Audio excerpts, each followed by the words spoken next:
Bonjour, dans cette vidéo, nous allons découvrir ensemble l'outil d'apprentissage appelé également lecteur immersif présent dans la suite Office.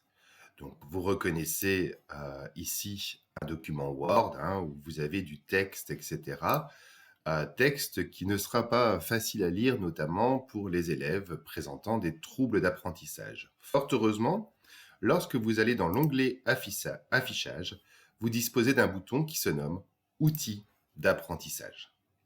Comme vous le voyez, la mise en page s'est déjà modifiée. Mais surtout, vous allez pouvoir, avec les différents boutons, modifier par exemple le fond de la page, le mettre en format inversé, faire un focus sur les lignes, une ligne par exemple, où l'enfant pourra avancer successivement dans sa lecture, également modifier l'espacement du texte, l'espacement ou non des syllabes, et effectuer une lecture à haute voix. Cette version du lecteur immersif existe également dans la version Word Online. Elle est par ailleurs encore plus puissante que dans la version de bureau. Elle se trouve également dans l'onglet Affichage, mais s'appelle cette fois-ci Lecteur immersif.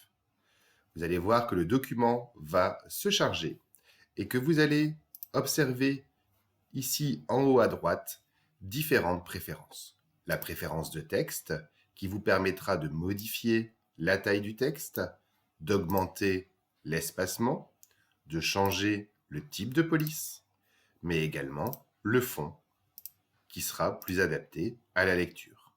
Le deuxième bouton, ce sont les options de grammaire.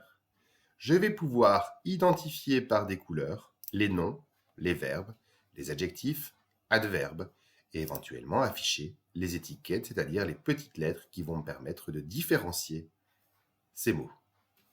Je peux également espacer les syllabes pour en favoriser la lecture.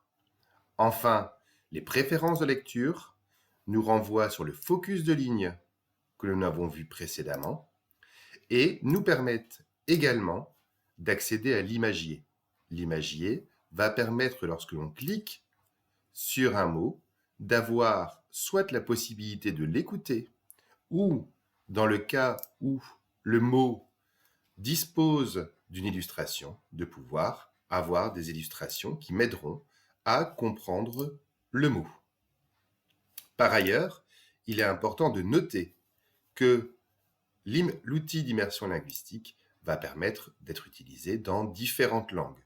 Il va donc s'avérer un outil très utile pour travailler également les langues étrangères.